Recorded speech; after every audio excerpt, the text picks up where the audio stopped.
E aí, pessoal, como estão? Terminamos nossa parte lá no que tange os processos de vidro, cimento e cerâmica. Nosso próximo processo que nós vamos estudar vai ser relativo à indústria de fósforo. Já peço desculpa novamente para vocês. Questão aqui dos galos atrapalhando a nossa aula, isso aí já virou costumeiro, né? Mas é assim mesmo. Aqui é o único lugar no mundo que o galo canta 24 horas. Pessoal, nessa aula a gente vai ver novamente semelhantes de outros processos que a gente já viu anteriormente, que tem mais de uma via de produção, né? A gente tem aqui mais de uma via de produção e a gente vai estudar essas vias principais, ok? Nessa indústria de fósforo, a gente tem como uma das principais fontes de fósforo existentes, né? Eram os ossos e o guano. O guano são resíduos de excremento de ave depositado em alguns locais, né?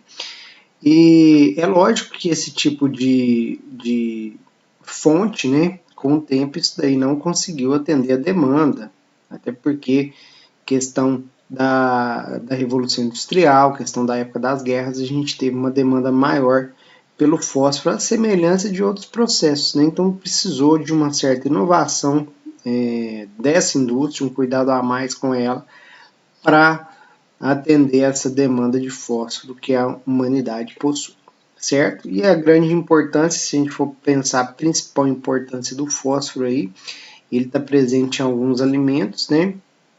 Mas a importância biológica, ele é presente lá na nossa fonte de energia, lá nos ATPs, né? É muito importante aí para a geração de energia no ser vivo. E é lógico que se ele tem essa importância, na cadeia alimentar ele é importantíssimo, né? Então ele vai estar presente aí na maioria dos alimentos de origem vegetal, né? Pessoal, e uma parte aqui interessante, então, se ele está presente nos alimentos, é lógico que a indústria de fertilizante tem um cuidado especial com ele, a questão dos solos, né? E por aí vai. Então a gente já sabe, tem uma importância biológica, tem uma importância de produção agrícola, lógico, né? E logo alimentar.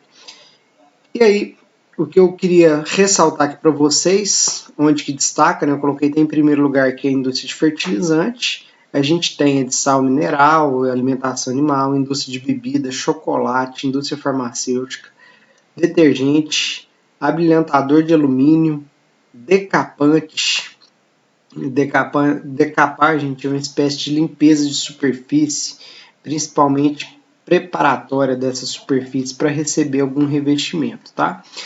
Preparação de aletos, remoção de ferrugem. Muitos de vocês já devem ter visto um vídeo circulando pela internet que mostra como que remove ferrugem utilizando refrigerante à base de cola, né?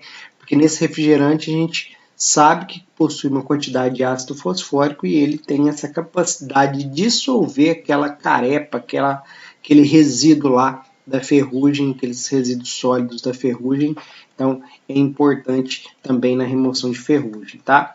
Uso e processamento de alimentos, uso médico, produção de tampões, né, soluções tampões que vocês devem ter visto em química analítica, ok?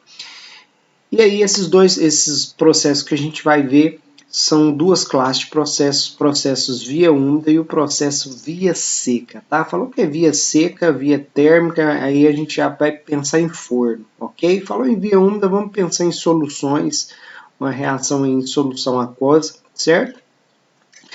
E aí então a gente vai ter a matéria-prima rica em fósforo, né? Alguma matéria-prima rica em fósforo, pode passar pelo processo de via úmida e o processo de via seca até chegar no ácido fosfórico com características diferentes, com preços diferentes e aplicações diferentes, ok?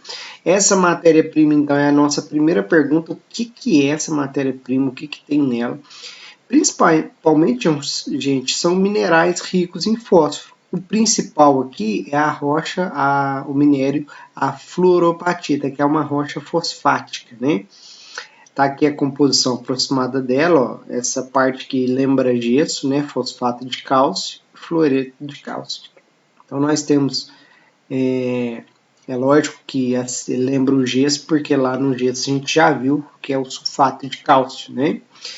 E aqui a gente tem o fosfato de cálcio, certo? E o processo via úmida, então, como que ele é feito? Aqui eu coloquei um resumo desse processo, tirado mais uma vez lá do livro de Indústria de Processos Químicos. O processo aqui bem resumido, ó, a rocha ela é moída, misturada num tanque com ácido fosfórico de reciclagem, mais com ácido sulfúrico, né? E vai ter essa digestão, forma cristal de gesso e uma lama. Essa lama então é resfriada, removida, e a solução que sai da lavagem dessa lama que é rica em ácido fosfórico, ok? E aí essa ação basculante dessas bandejas, onde é removida a lama, que permite a gente retirar o gesso, que é a parte sólida, o resíduo, e essa solução aquosa que saiu dessas lavagens. O processo, gente, o fluxograma do processo está aqui, né? A parte que a gente tem que atentar desse fluxograma é essa parte aqui da bandeja, que é onde o processo químico realmente vai estar ocorrendo. Eu vou dar uma atenção aqui especial para ele. Essa parte que é a preparação da matéria-prima, da carga, da rocha fosfática, e por fim aqui a concentração desse ácido fosfórico depois de sair dessas bandejas, tá?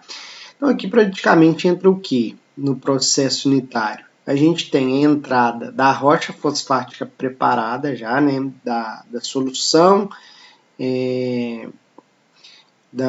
aqui a gente tem uma solução rica em ácidos, né, que vai entrar em contato com essa lama rica em fósforo, e depois o que for sair dessa lama vai ser o que? Uma solução aquosa rica em ácido e o gesso, certo? Conhecido aqui também como fosfogesso.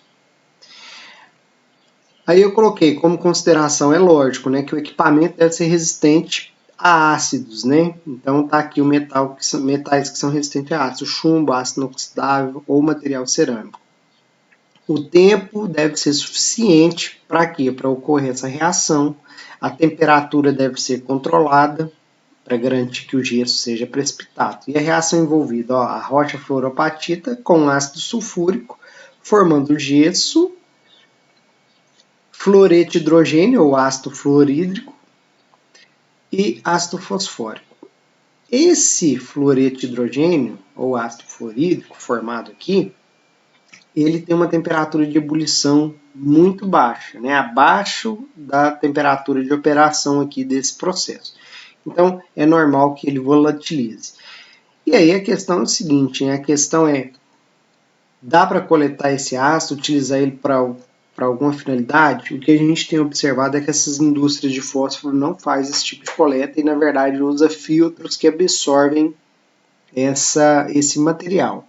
Mas eu trouxe aqui um link de uma notícia para vocês observarem que nem sempre é assim, né? Onde tem medições de poluição próximo dessas fábricas aí, o pessoal já tem visto que tem uma quantidade de flúor na atmosfera acima do permitido, né? Então, quando coloca assim o processo bonitinho, bem planejado lá, parece que funciona bem, né? Parece que realmente tem um controle, parece que não polui, mas tem que passar por controle e tem que passar por essas determinações de poluentes no ar atmosférico, em ambientes internos, para ver como que está e monitorar a qualidade do ambiente nessas regiões, ok? Aqui eu coloquei uma simplificação dessa reação. A rocha fosfática, a gente pode pensar aí bem parecido com a composição do osso, né? Por isso que era tão utilizado lá como matéria-prima. Fosfato de cálcio, ácido sulfúrico, formando gesso, e ácido fosfórico, né? E aqui está a parte que eu falei para vocês, o processo unitário. Vamos começar aqui, ó, nessa parte, aqui, ó, onde a carga de lama, aquela matéria-prima a rocha fosfática foi dividida, misturada com ácido fosfórico diluído, formou-se essa lama. É lógico que pode passar por um processo de floculação. O que é a flotação, né?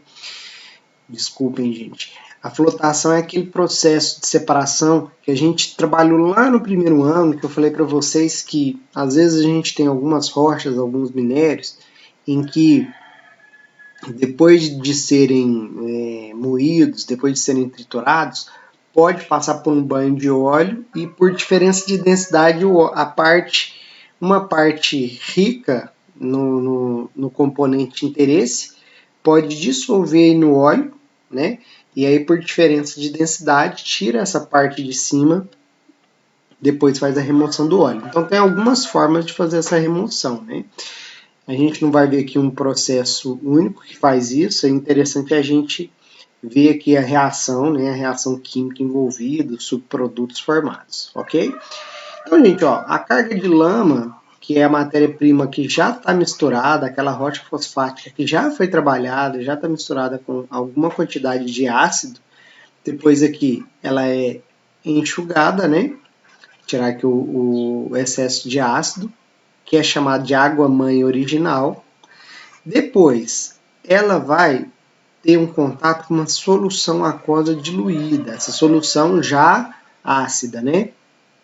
E essa primeira lavagem vai dar uma solução concentrada de lavagem, que é a primeira retirada aqui do ácido, né? Depois essa torta é enxugada, tem novas lavagens e vai sair uma solução aquosa diluída que retorna para o processo para produzir a concentrada, ok? Como subproduto, o que a gente vai ter? O gesso. O desmonte aqui da carga é o desmonte do gesso. Retira o gesso, lava a bandeja, então por isso ela é uma bandeja giratória e basculante, tá? Basculante por questão desse movimento de descarga e carga, né? Esse movimento basculante aqui, ok? E giratória porque ela passa aqui por várias operações, né? Operações de receber a carga, receber a solução aquosa, a operação de enxugar essa torta e por aí vai, ok?